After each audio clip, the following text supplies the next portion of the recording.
A question for you, though, when it comes to other viruses that we've seen in recent years, let's take SARS or Ebola. How does the coronavirus compare? Should we be more worried? Well, first of all, thank you very much for having me on the show. Condolences to the families of the patients in France who died. So this is obviously a transmissible virus, highly transmissible. It would appear to be probably less fatal than previous outbreaks, previous epidemics and pandemics. From what we know, and there are still many questions that are unanswered, it does seem that those who are most at risk of dying are those who already have some background vulnerability. So elderly people, those who already have heart or lung conditions, those are people who are most at risk of dying. We still don't know what the case fatality rate is. What is likely is that if you get access to very high quality treatment in a well-stocked, well-equipped setting with highly trained professionals, the mortality rate, the death rate is likely to be very low indeed.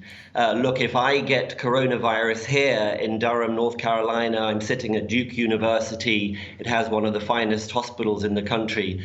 The chances of me dying are practically 0%, maybe a tiny bit over. And that is because I will get superb treatment. And if I do become sick and I need to go to get intensive therapy, I know that can be provided. One very big worry I have is that one last thing is that in settings where there is poor healthcare, low-income countries in particular, I worry that people who do get the virus are not going to have access to high-quality care. In many parts, health systems are very weak, and so we could really have a catastrophe on our hands with a lot of deaths in places where there are large numbers of poor people. The poor are hit first, and they are hit worst. And so we, the global community, need to think about what we can do to protect the poorest.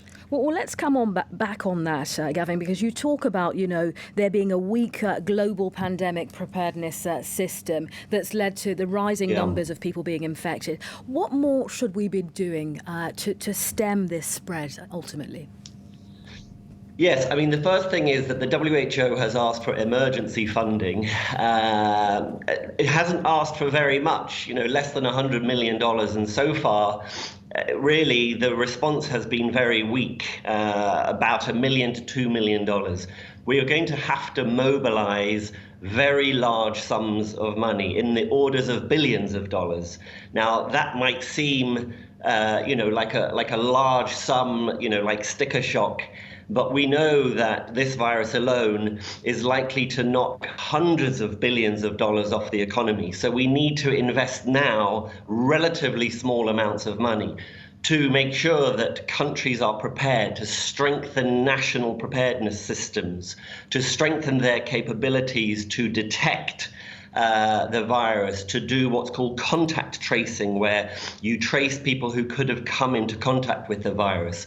And we need a very significant amount of funding to improve regional and global surveillance and to develop urgent medical countermeasures. Medical countermeasures are therapies, treatments, rapid diagnostic tests, and of course a vaccine, so that we can prevent the virus, we can treat people who have already been infected with the virus. We need these critical medical countermeasures. Gavin, and I'm excited to see that there are some vaccine developments already. Just sorry to cut you there. Just time for a final question, because unfortunately we are running out of time. You touched on a vaccine there. Some people have put it at 1 year, at 2 years before scientists are able to put a vaccine together. What are your thoughts on that?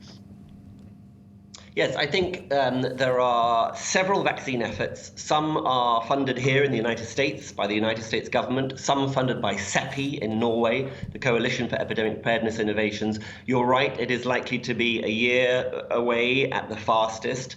The most important thing about this vaccine in my opinion, is that it must be made freely available to all as a global public good. I am deeply concerned that what we might see happening is rich countries monopolizing the vaccine and only rich people being able to access it. That would be a moral catastrophe and a moral disgrace. This vaccine is being developed with public money, and therefore it needs to be made publicly available as a global public good, not monopolized by the rich world.